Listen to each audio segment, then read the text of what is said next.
Hello everyone. Top online एक educational platform है initiated by toppers academy Bokaro steel city. यहाँ पे स्टूडेंट्स को क्लास 8 से लेकर के क्लास 12 तक का सारा स्टडी मटेरियल मिल जाएगा, सारे वीडियोस और वेबसाइट के थ्रू नोट्स के फॉर्म में। तो अगर आपको हमारा कंटेंट पसंद आता है तो please do like, share and subscribe to our channel. ज्यादा से ज्यादा लोगों तक शेयर कीजिए ताकि हमें भी काम करने का मोटिवेशन मिलता रहे। तो चलिए जो वीडियो स्टार्ट करते हैं। Thank you.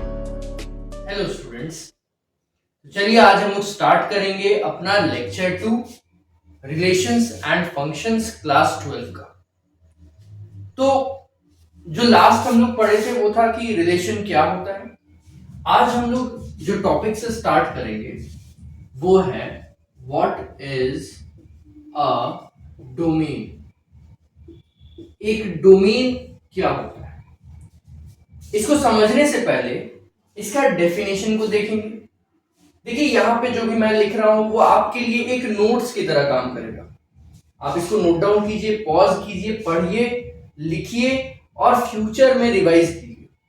बाकी वीडियोस तो है ही आपके पास। अगर मान लीजिए कहीं आप भूल जाते हैं या कोई ऐसा कॉन्सेप्ट है जो आपके दिमाग से स्लिप हो गया तो आप वीडियोस को वापस से देख सकते हैं और वो कॉन्सेप्ट को रिवाइज कर सकते हैं। तो चलिए पहले इसका हम लोग डेफिनेशन पे नजर डालते हैं। तो स्टूडेंट्स देखिए आपके सामने आ चुका है डेफिनेशन डोमेन का। क्या है? If R be a relation from set A to set B. Relation क्या है हम लोग पढ़ चुके हैं। अगर मान लीजिए सेट ए से सेट बी पे एक रिलेशन बन रहा है, जिस रिलेशन सेट को हम लोग आर से डिनोट करते हैं, there is a set of all first components of the ordered pairs belonging to R is called the domain of R. मतलब अगर मान लीजिए कि एक रिलेशन सेट बना ए से बी के लिए, ए टू बी, ठीक है, जिसमें फर्स्ट एलिमेंट ऑब्वियस बात है ए का होगा, सेकेंड एलिमेंट बी का होगा। तो जितना भी फर्स्ट कंपोनेंट्स मतलब फर्स्ट एलिमेंट्स है हर एक ऑर्डर्ड पेयर में, मतलब सेट ए का जो एलिमेंट्स है जो रिलेशन में है वो सब डोमेन का पार्ट होता है। जैसे मान लीजिए कि यहां पे ए बी सी 3 एलिमेंट, ये सेट ए है और यहां पे 1 2 3 4 4 एलिमेंट, ये सेट बी है। पेयरिंग होने पे बी का 1 के साथ बना, सी का 2 के साथ बना, ठीक है। तो रिलेशन सेट जो अपना तैयार हुआ वो क्या है? वो है बी कॉमा 1 और सी कॉमा 2। ये रिलेशन सेट है, ये रिलेशन सेट है। तो अगर B से 1 का रिलेशन बना, C से 2 का रिलेशन बना, तो रिलेशन सेट यही है B to 1 C to 2। अब ये जो सेट बना है रिलेशन सेट, इसमें से जो फर्स्ट कंपोनेंट्स वाले जितना भी ऑर्डर्ड पेयर्स है, सबका जो फर्स्ट कंपोनेंट है उसका अगर हम अलग से सेट बनाएंगे तो वो डोमेन का सेट बन जाएगा। मतलब domain of R equals to B comma C। B comma C दो एलिमेंट था रिलेशन सेट में, दो ऑर्डर्ड पेयर था। हर एक ऑर्डर्ड पेयर का फर्स्ट कंपोनेंट को हम लोग डोमेन में लेते हैं। तो डोमेन ऑफ आर में आ जाएगा बी और सी, ठीक है। फर्स्ट कंपोनेंट्स को लिए, सेकंड वाले को नहीं लेना है, तो ये डोमेन बन जाएगा। देखिए इसको सेट बिल्डर फॉर्म में ऐसे लिखते हैं। ये सिंबॉलिक रिप्रेजेंटेशन है, DOMAIN, मतलब डोमेन लिखिए आप, फिर उसके बाद फिर आर लगा दीजिए ब्रैकेट में, तो डोमेन ऑफ रिलेशन सेट हो जाता है। इसी में कहीं कहीं पे DOM भी लिखाता है, डोमेन पूरा लिखने की जरूरत नहीं है, DOM और उसके बाद ब्रैकेट में R। तो domain of R equals to domain R A, मतलब एलिमेंट क्या है A, such that A comma B belongs to R। मतलब A कॉमा B अगर रिलेशन सेट में है तो उसमें से जो पहला कंपोनेंट है A वो डोमेन वाले सेट का पार्ट होगा, डोमेन वाले सेट का एलिमेंट होगा। तो ये जो A एलिमेंट है ये तो फर्स्ट वाले सेट से आ रहा है। जैसे A और B में डोमेन कहां से आया? डोमेन तो इधर से ही आएगा ना, पहला कंपोनेंट। तो वही बोला है domain of R is always a subset of A। ये हमेशा A का एक सबसेट होगा, A का पार्ट होगा। A का सेट क्या है? ABC। जबकि डोमेन ऑफ R का सेट क्या है? BC। तो ये जो है ABC का सबसेट है ना, ABC का AB मतलब BC का जो भी एलिमेंट है यहाँ पे डोमेन का, वो सब इस सेट A में प्रेजेंट है। तो इसी कारण से हम लोग बोल सकते हैं कि domain of R is a subset of A. Clear है? तो यही है डोमेन का कॉन्सेप्ट। होपफुली आपको समझ में आ गया होगा। तो चलिए नेक्स्ट टॉपिक में आगे बढ़ते हैं। तो स्टूडेंट्स, नेक्स्ट टॉपिक अपना रहा what is a range.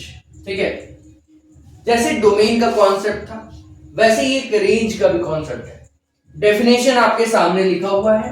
If R be a relation from set to set B, set A to set B, then the set of all components of the ordered pairs belonging to R is called range of R. कहने का मतलब है कि वैसा ही एक example लेते हैं। मान लीजिए कि आपका एक सेट ए है जिसमें ए बी सी तीन कंपोनेंट है, तीन एलिमेंट है, और दूसरा एक सेट बी है जिसमें 1 2 3 4 चार एलिमेंट है। मान लीजिए ए जो है 3 से रिलेटेड है, सी जो है 4 से रिलेटेड है। तो रिलेशन सेट क्या बना? रिलेशन सेट अगर आपका देखा जाए तो बन गया a, 3 और c, 4। ठीक है, ये रिलेशन सेट बन गया। रिलेशन a से 3 का रिलेटेड था और c से 4 रिलेटेड था, तो रिलेशन सेट बन गया। अब रिलेशन सेट में अगर हम लोग को डोमेन बोलता तो हम लोग फर्स्ट कंपोनेंट बोलते हैं a और c। वैसे ही अगर हम लोग को रेंज बोलता है ना तो हम लोग सेकंड कंपोनेंट को बोलते हैं। सेकंड जो ऑर्डर्ड पेयर जो सेकंड कंपोनेंट है उसको बोलते हैं, मतलब 3 और 4। तो अगर हमको बोला जाए कि इसका रेंज लिख के दिखाइए, रेंज ऑफ आर का सेट बनाना है, तो हम 3 और 4 उसमें डालेंगे, क्योंकि रिलेशन सेट में जितना भी ऑर्डर्ड पेयर्स होगा सबका सेकंड कंपोनेंट 3 और 4 है ना। फर्स्ट कंपोनेंट ए और सी है, सेकंड कंपोनेंट 3 और 4 है। वो सारा सेकंड कंपोनेंट को डाल दीजिए एक सेट में और यही रेंज का सेट बन जाएगा आपका। तो डोमेन का सेट बनाने के लिए फर्स्ट कंपोनेंट, रेंज का सेट बनाने के लिए सेकंड कंपोनेंट। देखिए सेट बिल्डर मेथड में भी लिख दिए हैं, range R equals to B. जो आपका एलिमेंट होगा वो होगा बी। कहां, कब, किस कंडीशन में? अगर ए कॉमा बी जो है बिलोंग्स टू आर होगा, मतलब आर का एक एलिमेंट होगा ए कॉमा बी, तो उसमें से जो बी होगा ना वो रेंज के सेट का पार्ट होगा, सेकंड वाला कंपोनेंट। अब क्योंकि ये सेकंड कंपोनेंट का बात कर रहा है तो मतलब सेट बी में आएगा ये, है ना। तो रेंज ऑफ आर हमेशा सबसेट होगा सेट बी का, मतलब जो भी यहां सेट तैयार होगा रेंज में वो हमेशा सेट बी के एलिमेंट से ही तैयार होगा। ठीक है, तो ये जो रेंज है आर का वो सेट बी का सबसेट है। अब ये जो पूरा कॉन्सेप्ट है रेंज का, उसको करने के बाद एक क्वेश्चन देख लेते हैं डोमेन और रेंज। तो चलिए स्टूडेंट्स, आपके सामने क्वेश्चन आ चुका है एग्जाम्पल 2। अगर एक सेट ए है 1 3 5 7 और दूसरा एक सेट बी है 2 4 6 8 10 और इनका एक रिलेशन बनाया गया ए टू बी, तो रिलेशन सेट तैयार हुआ 1 8 3 6 5 2 और 1 4। आप हमको इस रिलेशन सेट का डोमेन सेट और रेंज सेट बना के दिखाइए।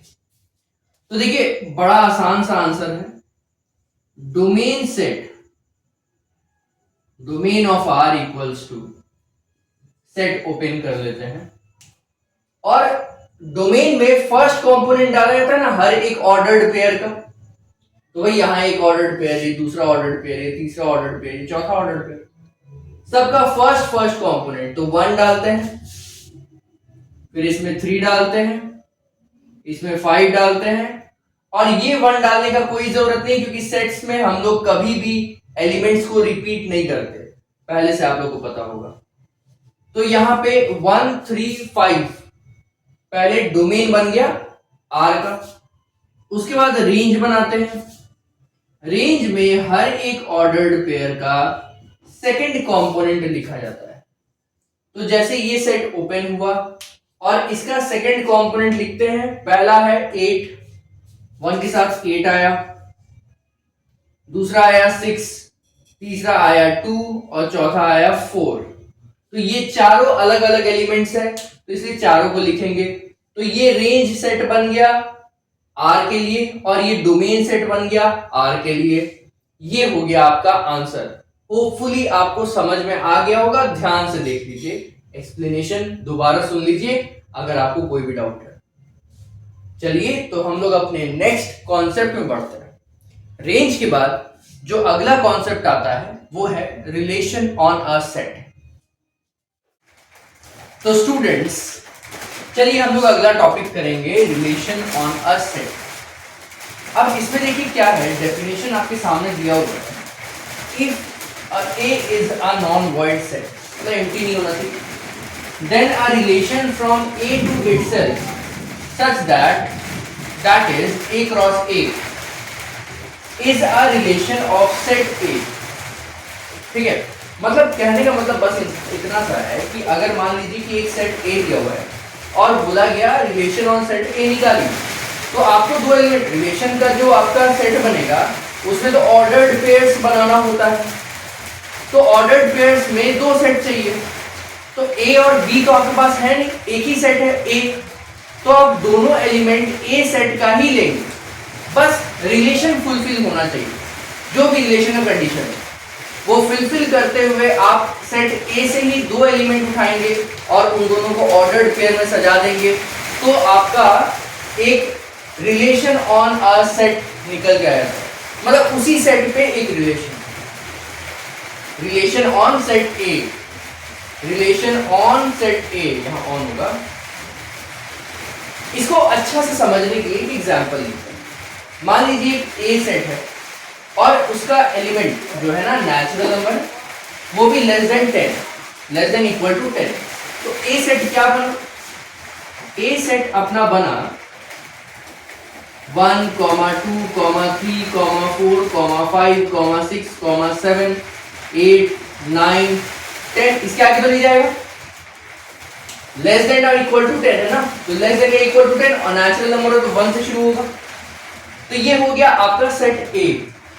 अब क्या कह रहा है कि सेट ए पे आप एक रिलेशन बनाइए इस तरह का कि जो ऑर्डर्ड पेयर है ए बी, वो a equals to B plus 2 बने।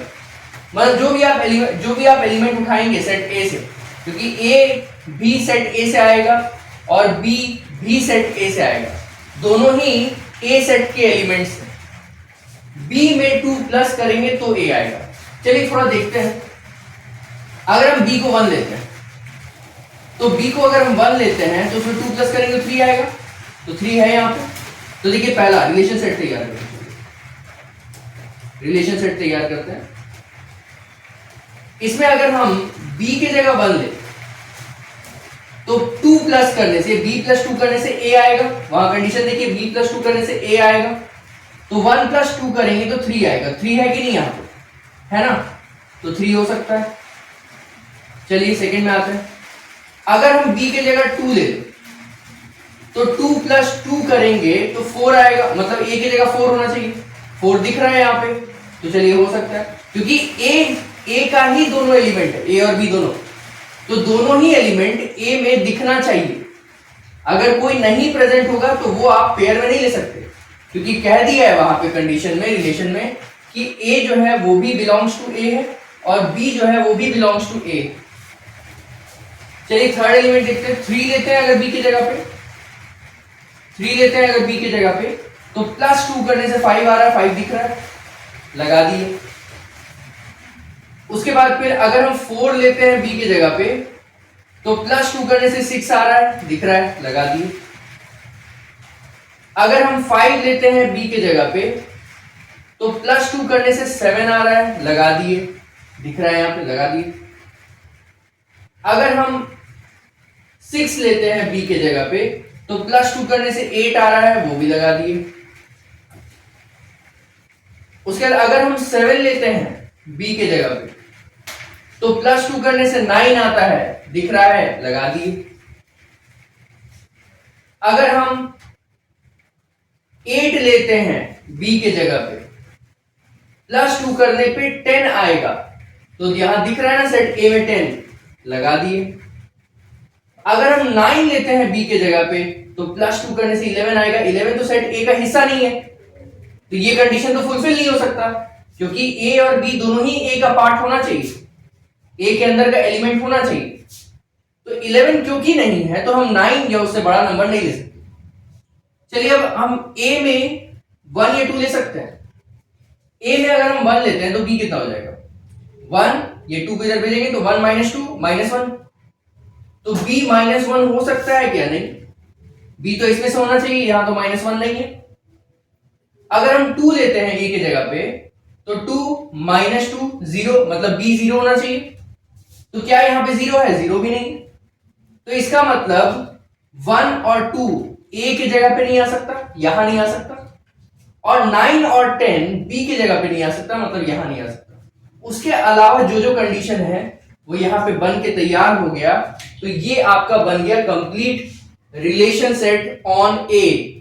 रिलेशन ऑन ए मतलब यहां पे ए क्रॉस ए का ही सबसेट है, ए क्रॉस ए का सबसेट है, तो इसमें से ए क्रॉस ए में से जो जो रिलेशन को फुलफिल किया वो सबको यहां लिख दिए। ए क्रॉस ए करते तो सारा एलिमेंट को क्रॉस करना पड़ता ना, बहुत सारा ऑर्डर्ड पेयर बनता। तो हम क्या किए, ए क्रॉस ए नहीं किए, हम सीधा एक रिलेशन सेट तैयार कर दिए जो इस रिलेशन को फुलफिल करता हो, तो वो ही ऐसा बनके तैयार हो गया, ये आपका रिलेशन सेट। तो रिलेशन ऑन अ सेट आपको होपफुली अच्छे से समझ में आ गया होगा। तो आज का लेक्चर जो है वो लेक्चर 2 हम लोग यहाँ एंड करेंगे, इसके बाद हम लोग लेक्चर 3 में मिलेंगे आगे के कॉन्सेप्ट्स के साथ।